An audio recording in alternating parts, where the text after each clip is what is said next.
欢迎来到新闻和活动频道，请订阅和分享已更新有关当今最着名明星的最新信息。血氧75%还在拍，王一博藏了3个月的冻疮手，打了多少工商营销的脸？2025年2月，一则来自西藏登山协会的报告意外登上热搜。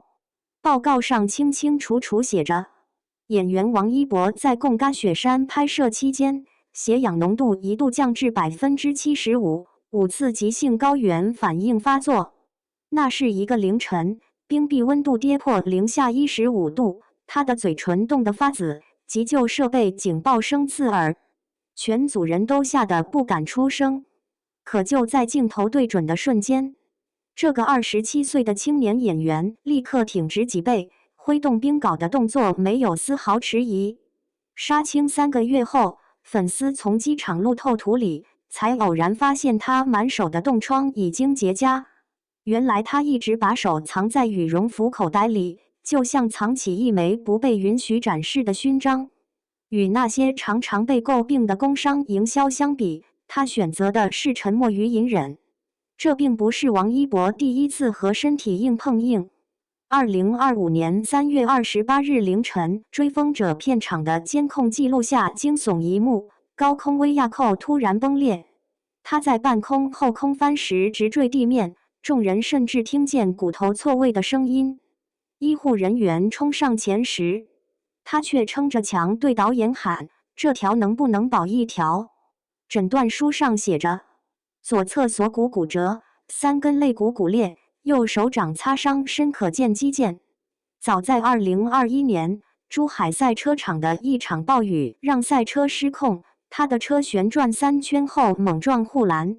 观众拍到的画面里，他右手绷带渗出的血迹已经发黑。可他下车的第一动作，居然是掸掉赛车服上的灰尘。而在更早之前，他的身体就已经写满伤痕。13岁练武时，他膝盖下方因为长期摩擦形成硬块，耳垂上的裂痕，来自舞台表演中眼罩绳索的意外拉扯。粉丝整理出的27页伤病档案里，清楚记录着2018年的韧带撕裂、2020年的炸点灼伤、2021年的摩托车事故。最新的体检结果显示，他的颈椎已经出现60岁以上老人常见的退行性病变。医生看着片子摇头感叹，这脖子像跑了30年运输的老卡车。这些伤口本该是可以作为宣传素材的卖点，可在王一博这里却常常被隐藏。2024年4月，工作室发布了一组宣传照，网友立刻发现他手背的擦伤不见了。有人调侃修图师连夜加班，而工作室解释说怕粉丝心疼。然而3天后，追风者的花絮曝光，他正一边背台词一边用冰袋压着淤青的手背。这种藏伤的习惯几乎成了他的本能。贡嘎雪山拍摄时，医生看着监护仪大声劝阻，他却塞着氧气管，闷声回应：“再补个仰拍镜头，角度我都想好了。”类似的情景屡见不鲜。导演程耳曾亲眼看到威亚钢丝嵌进他肩膀肉里，他却等到全组收工才去缝针。某次骨折康复期，经纪人半夜发现他偷偷拆掉固定支架练台词，桌上摊着剧本，页角写满雷与左臂发力受限的表演笔记。在很多同行的口中，他是真拿命换镜头的演员。道具师老王感慨，别人用替身的镜头，他是真上。在赛车和攀登的场景里，他的身体同样留下了另一种印记。2025年4月珠海赛道的暴雨中，他累计3个月训练超过400小时，几乎每天都泡在驾驶舱里。一次事故后，工程师在头盔右侧发现了蛛网状裂痕。国际汽联认证这种损伤为赛道吻痕，同款裂纹曾出现在勒芒冠军车手的头盔上。更早的港史卡雪山纪录片里，他小腿上附着3条蚂蟥，仍面不改色地继续攀登。观众弹幕里刷满这人是痛觉神经失灵了吗？从舞者节节到耳垂撕裂，从赛车头盔的裂纹到冻疮满手的疤痕，王一博的职业经历不断被赋予某种伤痕美学。伤口不仅仅是身体的负担，也被观众解读成一种另类的真实浪漫。过去，每当王一博的片场意外上热搜，粉丝们常常会第一时间控评、洗版，试图保护偶像。但2025年开始，这种氛围悄然发生变化。贡嘎雪山事件后，超话没有出现大规模的控评，而是涌入了23万条手写祝福。有人贴出2019年接机的视频，当时右腿打着石膏的他，依旧弯腰90度给粉丝签名。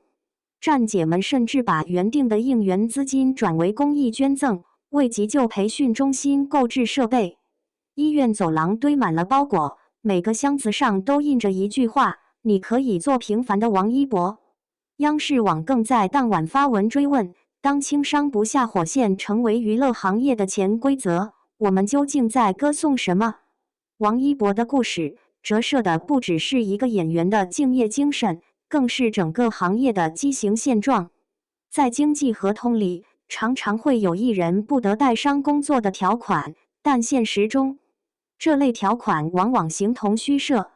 资本与进度表的压力，让许多演员被迫硬撑。在粉丝文化的裹挟下，卖命甚至被包装成值得喝彩的职业素养。但风险是真实存在的。贡嘎雪山的教练直言，4900米海拔，吸着氧还要补拍，20年没见过这么疯的。剧组医生则发现，他甚至会偷偷把止痛药剂量减半，因为药物会让人反应迟钝。当这些细节被曝光时，公众的感受早已不再是单纯的敬佩，而是夹杂着心疼与质疑。我们是否过度消费了演员的身体？在荧幕之外，谁该为他们的安全负责？